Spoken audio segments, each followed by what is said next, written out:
नमस्ते। आज हम सब मिलकर शेयर बाजार की दुनिया को समझने की कोशिश करेंगे। कई बार लगता है ना कि कुछ लोग आखिर शेयर बाजार से पैसा बना कैसे लेते हैं। तो आज हम इसी गुत्थी को सुलझाने वाले हैं एकदम बेसिक से। चलिए मिलकर समझते हैं एक इन्वेस्टर के इस रोमांचक सफर को। तो चलिए इस सफर की शुरुआत एक बहुत ही सीधे सवाल से करते हैं। कभी ये सोचा है कि जो पैसा बैंक में पड़ा है या घर पर रखा है, वो पड़े पड़े ही अपनी कीमत खो रहा है? और जवाब है हाँ, बिल्कुल ऐसा हो रहा है। और इसका जो मुजरिम है ना, वो है महंगाई, जिसे हम इन्फ्लेशन भी कहते हैं। देखिए, इसका मतलब ये है कि हर साल हमारे रहने सहने का जो खर्च है वो औसतन 8% बढ़ जाता है। मतलब जो चीज़ आज 100 रुपए की है, ठीक 1 साल बाद वही चीज़ 108 रुपए की मिलेगी। अब अगर किसी का पैसा इस 8% की रफ्तार से नहीं बढ़ रहा है ना, तो असल में उसकी जो खरीदने की ताकत है वो कम हो रही है। तो सवाल उठता है कि इस प्रॉब्लम का सल्यूशन क्या है? यहीं पर एंट्री होती है शेयर बाजार की। ये महंगाई के खिलाफ एक बहुत मजबूत ढाल की तरह काम कर सकता है। अच्छा, तो अब सवाल ये है कि ये शेयर बाजार आखिर है क्या भला? चलिए इसको ना एक सुपरमार्केट की तरह समझते हैं। बस फर्क इतना सा है कि यहाँ हम दाल चावल नहीं खरीदते, बल्कि हम देश की बड़ी बड़ी कंपनियों में एक छोटी सी हिस्सेदारी खरीदते हैं, और इसी हिस्सेदारी को कहते हैं शेयर। तो ये शेयर होता क्या है? देखिए, जब कोई किसी कंपनी का एक भी शेयर खरीदता है ना, तो वो असल में उस कंपनी के एक बहुत ही छोटे से हिस्से का मालिक बन जाता है। मतलब ये एक असली बिजनेस में सीधी सीधी हिस्सेदारी है। ठीक है, ये तो समझ आ गया, लेकिन ये शेयर आम लोगों तक पहुंचते कैसे हैं? बाजार में आते कहाँ से हैं? चलिए, एक कंपनी की पैदाइश से लेकर उसके शेयर के बाजार में आने तक का पूरा सफर देखते हैं। तो देखिए, हर कंपनी का सफर एक आइडिया से शुरू होता है, पर आइडिया को हकीकत बनाने के लिए चाहिए होता है पैसा, बहुत सारा पैसा। और ये पैसा आता है अलग अलग स्टेजेस में। सबसे पहले आते हैं एंजल इन्वेस्टर्स, फिर वेंचर कैपिटल फर्म्स और फिर प्राइवेट इक्विटी वाले। और इस पूरे सफर का जो आखिरी और सबसे बड़ा पड़ाव है, वो है आईपीओ। तो कहानी शुरू होती है प्रोमोटर से, यानी वो इंसान जिसके दिमाग में बिजनेस का आइडिया आया। वो सबसे पहले अपने दोस्तों, परिवार वालों से पैसा जुटाता है। इसी शुरुआती पैसे को सीड फंड कहते हैं। और ये जो शुरुआती निवेशक होते हैं ना, इन्हें ही एंजल इन्वेस्टर्स कहा जाता है। एंजल इसलिए क्योंकि ये उस आइडिया पर तब पैसा लगाते हैं जब रिस्क सबसे ज्यादा होता है। अब जब बिजनेस थोड़ा जम जाता है, चलने लगता है, तब पिक्चर में आती हैं वेंचर कैपिटल या वीसी फर्म्स। ये प्रोफेशनल लोग होते हैं। इनका काम ही है प्रॉमिसिंग कंपनियों को ढूंढकर उनमें पैसा लगाना, ताकि वो और तेजी से और बड़े स्केल पर ग्रो कर सकें। और फिर आता है अगला लेवल। जब कंपनी और बड़ी हो जाती है और उसे देश विदेश में फैलना होता है, तब उसे और भी ज्यादा पैसे की जरूरत पड़ती है।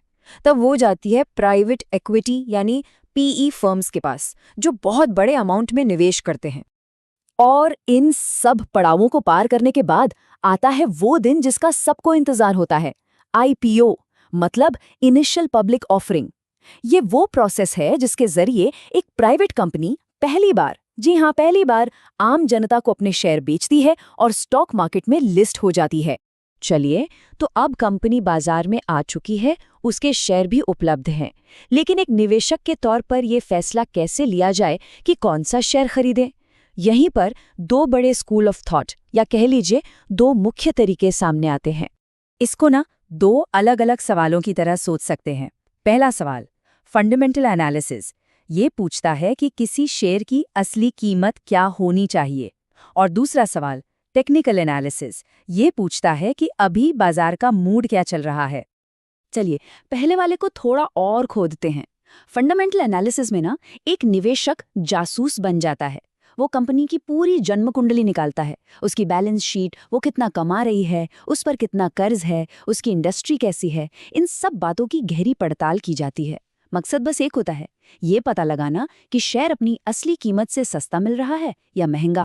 और अब आते हैं दूसरी तरफ, टेक्निकल एनालिसिस पर।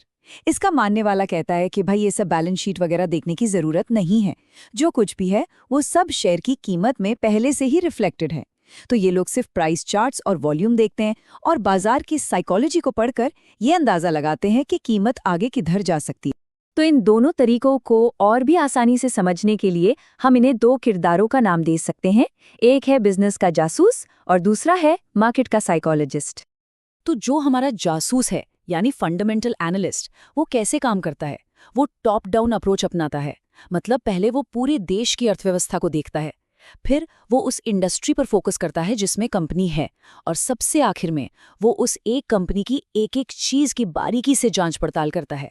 और हमारा जो मार्केट साइकोलॉजिस्ट है यानी टेक्निकल एनालिस्ट, वो क्या करता है? वो बाजार के दिल का हाल जानने की कोशिश करता है। वो चार्ट्स को ऐसे देखता है जैसे वो निवेशकों की भीड़ की भावनाओं को पढ़ रहा हो, उनका डर, उनका लालच। और इसके लिए उसके पास अपने टूल्स होते हैं, जैसे ट्रेंड लाइंस, मूविंग एवरेज और तरह तरह के चार्ट पैटर्न। तो अगर दोनों को आमने सामने रखकर देखें तो फर्क बिल्कुल साफ है। फंडामेंटल एनालिसिस का मकसद है स्टॉक की असली वैल्यू निकालना, और ये लॉन्ग टर्म यानी लंबी अवधि के निवेश के लिए होता है। दूसरी तरफ टेक्निकल एनालिसिस का मकसद है भविष्य की प्राइस मूवमेंट का अंदाजा लगाना, और ये अक्सर शॉर्ट टर्म ट्रेडिंग के लिए इस्तेमाल होता है। एक में डेटा होता है कंपनी की फाइनेंशियल रिपोर्ट, तो दूसरे में सिर्फ प्राइस और वॉल्यूम का पुराना डेटा।